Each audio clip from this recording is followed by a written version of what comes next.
श्री शिवाय नमस्तुभ्यम। हर हर महादेव। दोस्तों, आप सभी लोग जानते हैं कि 15 सितंबर 2024 को पड़ रही है रवि प्रदोष व्रत। दोस्तों, यह जो रविवार है, भादो महीने में पड़ने वाला सबसे बड़ा रवि प्रदोष व्रत तिथि है, क्योंकि सावन महीने के बाद भादो का रवि प्रदोष व्रत तिथि पड़ रहा है, जिसका बहुत ही बड़ा और विशेष महत्व होता है। और ऐसा दिन पूरे साल में सिर्फ एक ही बार आता है। और दोस्तों, आप सभी लोग जानते हो कि रविवार का अगर सबसे बड़ा कोई उपाय है तो वो 12 गेहूं के दाने वाला उपाय है। तो दोस्तों, भादो के रवि प्रदोष व्रत के दिन आप लोगों को इस 12 गेहूं के दाने वाला उपाय को जरूर करना है। बहुत सारे लोग होंगे जिन लोगों ने इस उपाय को ना किया हो, मतलब पूरा साल निकल गया, उन्होंने किसी भी दिन इस 12 गेहूं के दाने वाला उपाय को ना किया हो। पर दोस्तों, आपके पास एक आखिरी मौका बचा हुआ है, जो कि 15 सितंबर के दिन है। तो इस दिन आप लोगों को इस वाले उपाय को जरूर कर लेना है, भले ही आपने पूरे साल भर इस उपाय को ना किया हो। पर अगर आपने इस भादो महीने रविवार के दिन अगर इस वाले उपाय को कर लिया तो आपको इस उपाय को करने का वह फल मिलेगा जिसकी आपने कभी कल्पना भी नहीं करी होगी। इसीलिए आप लोग इस वाले उपाय को एक बार जरूर कर लेना, ताकि आप लोगों के हाथ से यह मौका ना जा सके और आपको इस उपाय को करने का फल मिल सके। दोस्तों, यह उपाय पंडित जी ने अपनी अभी की ही शिव महापुराण की कथा में बताया है, जिस उपाय को आज हम आपको बहुत अच्छे से समझाने वाले हैं। इस वीडियो को देखने के बाद इस उपाय को समझ के लिए आपको कोई और वीडियो को देखने की जरूरत नहीं पड़ेगी। तो चलिए दोस्तों, उपाय को शुरू करते हैं। देखिए, यह इस भादो महीने के रवि प्रदोष व्रत के दिन यह इतना खास होता है, इतना महत्वपूर्ण होता है। देखा है, कभी कभी बड़े बड़े पूजा पाठ अनुष्ठान से जो मनोकामना पूर्ण नहीं होते, वह भादो महीने के दिन एक छोटे से उपाय करने से आपकी मनोकामना पूर्ण हो जाती है। और बहुत सारे लोगों इस उपाय को किया भी है और उनको इस उपाय को करने का फल भी जरूर मिला है। अगर आप लोग भी इस उपाय को करना चाहते हैं तो आप इस उपाय को पहले अच्छे से समझ लेना, सुन लेना, उसके बाद करना। आपको इस उपाय का फल जरूर मिलेगा। और इस उपाय को कर लेने से आपके घर में चाहे किसी भी प्रकार की दुख और समस्या क्यों ना चल रही हो, आपको उसका कारण भी नहीं पता है कि भाई यह समस्या किस कारण से चल रही है, उसका कुछ भी कारण हो सकता, जैसे पितृदोष हो सकता है या किसी भी तरह का मंगल दोष भी हो सकता है। तो इस दिन आप लोगों को यह वाला उपाय कर लेना है। यह एक ऐसा उपाय है जिस उपाय को अगर किसी विशेष दिन पर किया जाए तो भाई उस विशेष दिन का जो है वह तो हमें मिलता ही मिलता है। पर हमने उस दिन पर इस उपाय को किया है तो हमें उससे भी बड़ा फल मिलता है, और फल बहुत जल्दी मिलता है, क्योंकि आप इस उपाय को बहुत ही बड़े और विशेष दिन पर कर रहे हो। तो चलिए अब उपाय के बारे करते हैं। लेकिन उससे पहले आप लोगों को यह जानना आवश्यक है कि आखिर यह उपाय किस समय करना है, किसको करना है और कैसे करना है। तो चलिए हम आगे आपको वीडियो में एक एक करके बता देते हैं। तो दोस्तों, इस 12 गेहूं के दाने वाला उपाय को हमें इस रविवार के दिन कैसे करना है, किसको करना है, किस समय करना है और कहां पर करना है, ये सारे सवालों के जवाब आपको इस वीडियो में मिल जाएंगे। और जो यह वीडियो उसको 12 गेहूं के दाने वाला उपाय जरूर करना चाहिए, क्योंकि इस दिन गेहूं का भी बहुत ही बड़ा और विशेष महत्व होता है। और जब बात आ जाए हो जाती है और यह एक बहुत ही बड़ा उपाय हो जाता है इस रविवार का, तो अब दोस्तों, इस 12 गेहूं के दाने वाला उपाय को आखिर करना किसको है, सबसे पहले हम लोग वह बात जान लेते हैं। तो देखो, घर की जो बड़ी माताएं बहनें होती हैं, उन माताओं बहनों में से कोई भी एक बड़ी माता इस वाले उपाय को कर सकती है। और दोस्तों, अगर आप चाहे तो अपने घर में से सभी सदस्यों को भी इस उपाय को करवा सकते हैं। अगर किसी व्यक्ति की खुद की कोई मनोकामना है, खुद की कोई दुख और परेशानी है जो कि वह अपने लिए ही करना चाहता है इस वाले उपाय को, तो वह खुद अपने लिए भी कर सकता है। बाकी अगर कोई घर में से ऐसा है जो कि अपने पूरे घर परिवार की सुख और शांति के लिए यह वाला उपाय करना चाहता है, तो भाई वह कर सकता है, उसमें भी कोई दिक्कत वाली बात नहीं है। कहने का मतलब यह है कि इस उपाय को हर एक सदस्य भी कर सकता है, और पूरे घर परिवार के सदस्य के लिए घर की बड़ी माताओं बहनों में से कोई एक माता बहन भी कर सकती है। माताएं बहनें अगर घर में उपस्थित ना हो या वह यह वाला उपाय ना कर पा रही हो, तो फिर घर का कोई बड़ा सदस्य भी इस 12 गेहूं के दाने वाला उपाय को कर सकता है। चाहे फिर वह पुरुष ही क्यों ना हो, उसमें भी दिक्कत वाली बात नहीं है। अब दोस्तों, इस लंग वाले उपाय को हमें करना कहां पर है? देखो, हमें शिवलिंग के पास में जाकर करना है। बहुत सारे लोग प्रश्न करते हैं, हर एक उपाय को करते समय क्या हम इस उपाय को घर पर या मंदिर में कर सकते हैं? देखो, तो इस वाले उपाय को आप मंदिर में करोगे तो अच्छा रहेगा, घर पर नहीं करना है इस वाले उपाय को। उसके बाद में दोस्तों, जो अगला प्रश्न निकल कर आता है वो यह आता है इस उपाय को लेकर कि इस उपाय को हमें किस समय करना है, सुबह के समय करना है कि शाम के समय करना है? तो देखो, इस वाले उपाय को आप लोग सुबह के समय भी कर सकते हो और शाम के समय प्रदोष काल में भी कर सकते हो। अब अगर आप पूछो कि भाई सबसे उत्तम समय कौन सा रहेगा इस 12 गेहूं के दाने वाला उपाय को करने का, तो हम आपसे बस यही कहेंगे कि इस उपाय को आप शाम के समय करेंगे तो ज्यादा बेहतर होगा। बाकी अगर सुबह के समय भी करेंगे तो भी अच्छा होगा, कोई भी दिक्कत वाली बात नहीं है। तो अब दोस्तों, जो अगली सबसे बड़ी और महत्वपूर्ण बात आती है वह यह आती है कि सुबह अगर हम उपाय को करेंगे तो हमें कितने बजे से लेकर कितने बजे तक के बीच में करना है, और शाम के समय प्रदोष काल में करेंगे तो हमें कितने बजे से लेकर कितने बजे के बीच में करना है। तो देखो, सुबह जितनी जल्दी हो सके आप उपाय को करने की कोशिश करना। बाकी अगर किसी कारणवश लेट भी हो जाओ, थोड़ी देर भी हो जाए, तो 10 या 11 बजे तक भी आप उपाय कर लेना, पर 12 बजे से ज्यादा देरी ना हो, ठीक है? इस बात का ध्यान रखना। उसके बाद में दोस्तों, अगर शाम के समय प्रदोष काल की बात करें, प्रदोष काल का जो समय है होता है वह शाम के 6 बजे से शुरू हो जाता है। मतलब शाम के 6 बजे से लेकर 7-12 बजे के बीच का जो समय होता है यह समय प्रदोष काल का समय होता है। पर अभी जो मौसम चल रहा है इस मौसम में जो है शाम बहुत देरी से होती है, तो आप इस उपाय 7:00 या 8 बजे के बीच में भी कर सकते हो। मतलब शाम के 6 बजे से रात 8 बजे के बीच में आप कभी भी इस वाले उपाय को कर सकते हो, उसमें कोई भी दिक्कत वाली बात नहीं है। परंतु रविवार के दिन कोशिश करना कि समय के अंतर्गत ही कर लो, किसी कारणवश ना कर पाओ तो थोड़ा देरी से भी कर सकते हो, आपको उपाय का फल जरूर मिलेगा। देखिए, इस वीडियो में जितने भी उपाय हम आपको बताएंगे सभी उपाय सरल है। देखो, गुरुजी ने कहा है कि रविवार के दिन आपको 12 गेहूं के दाने वाला उपाय तो अवश्य ही करना चाहिए। वीडियो के अंतिम में आपको उपाय बताया है जो आपको करना है। देखो, आगे बढ़ने से पहले वीडियो को एक लाइक जरूर करें। देखो, सबसे पहला उपाय, यदि आपके जीवन में कर्जा बहुत अधिक है, आपके जीवन में संकट बहुत अधिक रहते हैं, आपके ऊपर बहुत अधिक विपदा आ रही है, बार बार आपको अपने व्यापार में और अपने धन में हानि देखने को रही है, यानी कि आपको प्रत्येक कार्य में हानि हो रही है, तो आपको यह उपाय करना चाहिए। देखिए, इस उपाय के लिए आपको 12 गेहूं के दाने आपको लेने हैं, ठीक है ना? ले लेना। लेने के बाद में आपको जरूरत होगी चावल के दानों की। कितने? 7 चावल के दाने। गेहूं के 7 दाने और चावल के 7 दाने। कहोगे भैया गेहूं हमें नहीं मिलती है इस टाइम पे, अभी गेहूं की कटाई खत्म हुई है। इजीली आपको किसी भी किराना स्टोर पे 12 गेहूं के दाने मिल जाएंगे, जाके ले लेना, ठीक है ना? 7 गेहूं 7 चावल के दाने लेंगे। साथ ही साथ आपको इस तरीके से एक तांबे का लोटा लेना है ना। उस तांबे के लोटे में आपको जल भरना। जल आपका खुद के घर का होना चाहिए, मंदिर का नहीं होगा।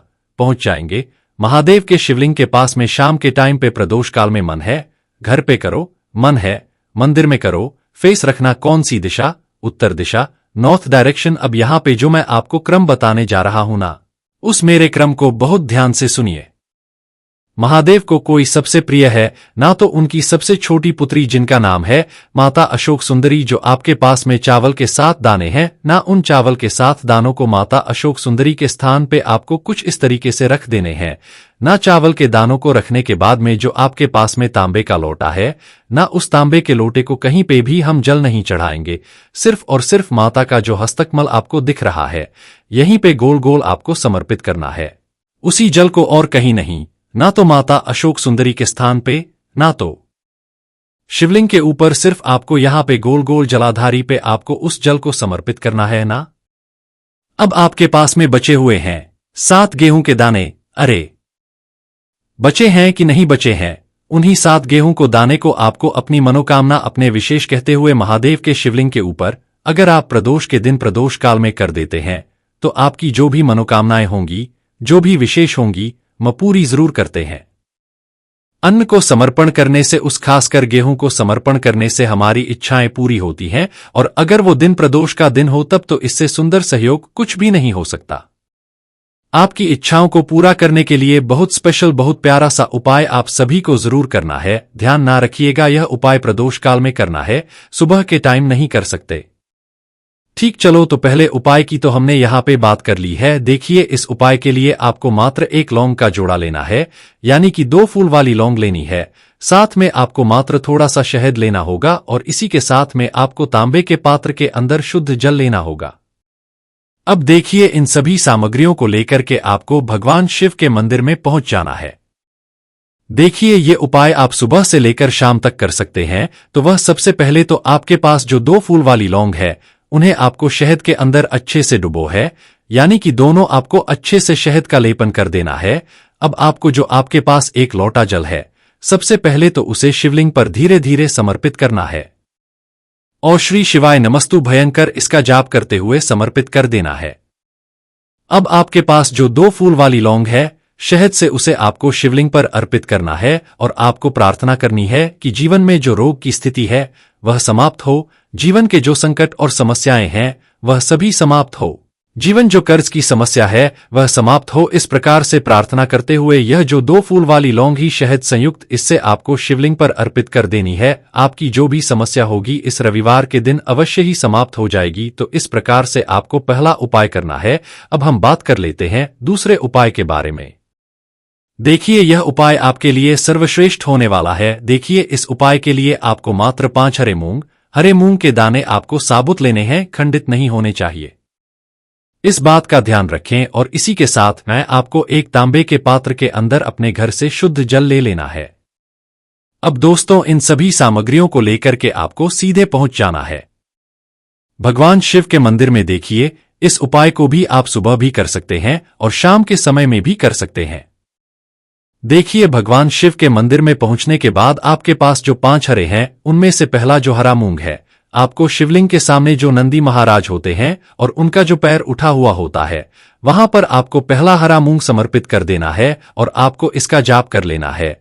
फिर आपको दूसरा हरा मूंग लेना है और शिवलिंग पर जो श्री गणेश जी वाला स्थान होता है, वहां पर आपको यह दूसरा हरा मूंग समर्पित कर देना है, यानी कि शिवलिंग के सीधे तरफ आपको यह दूसरा हरा मूंग समर्पित करना है और आपको ओम नमः शिवाय या फिर श्री गणेशाय नमेश का जाप कर लेना है। तीसरा हरा मूंग का दान आपको भगवान शिव की सबसे प्रिय पुत्री माता अशोक सुंदरी वाले स्थान पर समर्पित करना होगा। शिव की जो जलाधारी होती है, जहां से जल बहकर के आता है, उसी जलाधारी के बीच में जो कहीं कहीं उठी हुई लाइन होती है सांप की आकृति के रूप में, वहीं पर आपको तीसरा हरा मूंग समर्पित करना है और फिर आपको ओम नमः इसका जाप कर लेना है। अब दोस्तों, चौथा जो हरा मूंग है, उसे आपको भगवान कार्तिकेय जी का जो स्थान होता है शिवलिंग पर, वहां पर आपको यह चौथा हरा मूंग का दाना समर्पित कर देना है और आपको इसका जाप कर लेना है। अब दोस्तों, आपके पास जो 5वां और अंतिम हरा मूंग बचा हुआ है, उससे आपको उससे जल के पात्र के अंदर डाल देना है और इस हरे मूंग से युक्त जल से आपको भगवान शिव के शिवलिंग का कर देना है।